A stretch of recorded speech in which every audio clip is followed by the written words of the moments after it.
मला आता मुक्कू भाऊ आणि बाबू सावकार आणि बाळासाहेब गोमारे साहेबांनी तिघांनी छान मार्गदर्शन केलंय. मला त्यांना सांगायचं आहे. मुक्कू भाऊनी मला सांगितलं की बालाजी पाटील तुम्ही इथं काम करत असताना तुमचा गुजरातचा उद्योग तिकडे पण लक्ष द्या, नाहीतर उद्योगाला हानी पोहोचल. मी आज इथे जमलेल्या जनतेला सांगू इच्छितो, आजपासून मी 100% माझा वेळ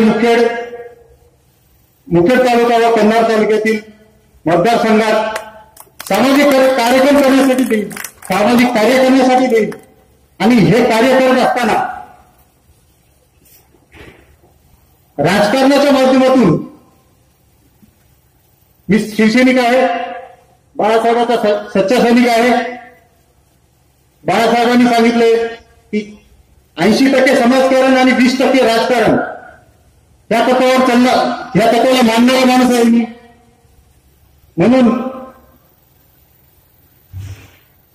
उद्यापासून आजपर्यंत मी काही वेळ इकडे काही वेळ गुजरात जात होतो. उद्यापासून मी मुखेड मतदारसंघाला मी स्वतःला अर्पण करून देईन.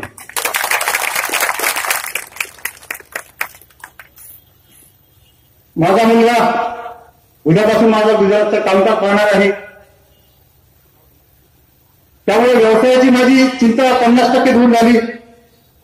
राहिला 50% मला थोडंसं तिकडे पण लक्ष द्यावं लागणार आहे. बाळासाहेबांनी सांगितलं की मागच्या 10 वर्षापासून इथं जे तालुक्यावर जे काही वारस चालू आहे, वारसा हक्क, की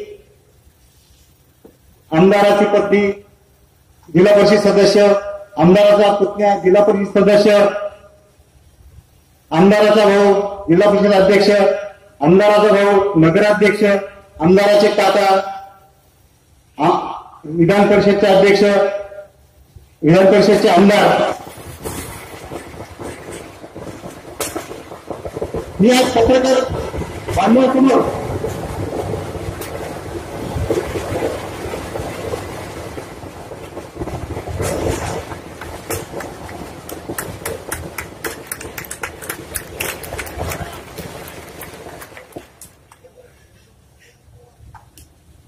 पत्रकार बांधवांना आणि इथे माझ्या जमलेल्या कार्यकर्त्यांना व आजूबाजून आलेल्या जनतेला सांगू इच्छितो, शब्द देतो, वचन देतो की माझ्यानंतर माझ्या परिवारातला पत्नी, मुलगा, पुतण्या हा कुठल्याच माणूस राजकारणात राहणार नाही. आणि ही जमलेली कार्यकर्ती मंडळी हे माझे राजकीय वारस असतील, ही जनता माझी राजकीय वारस असेल.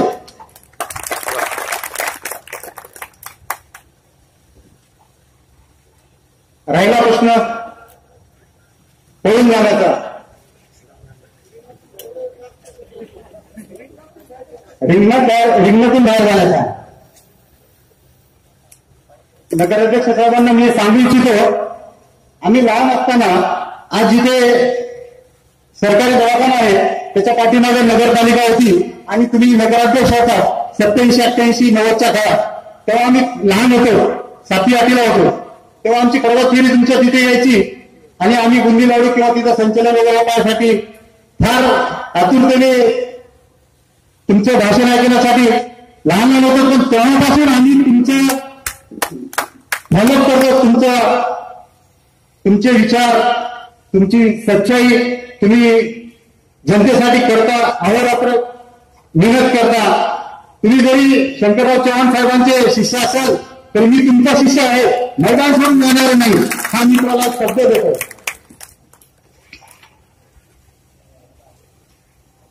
पत्रकार बांधवांना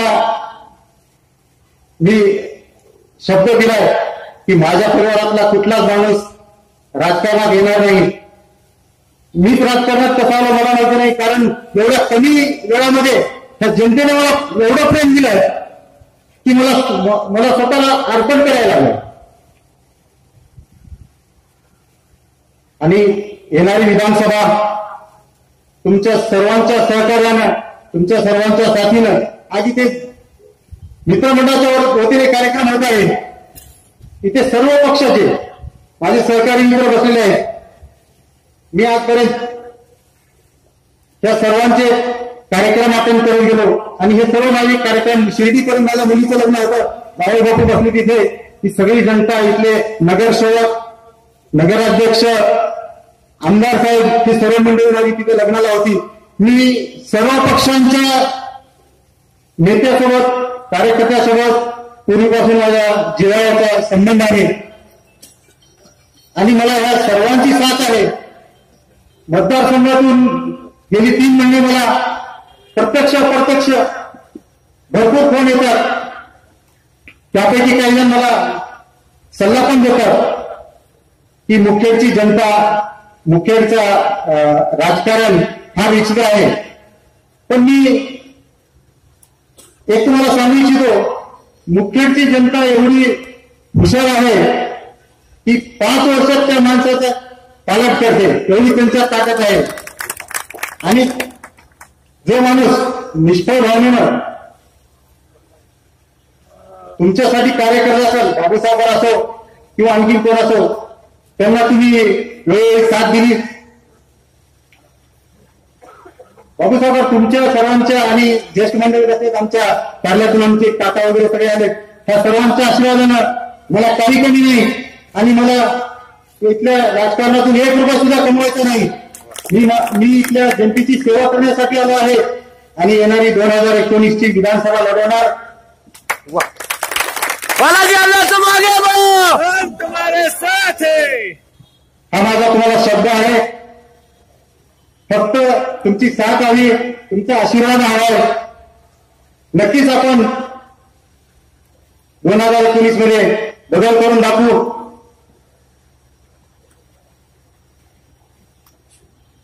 एवढे बोलून मी माझे 2 शब्द संपवतो.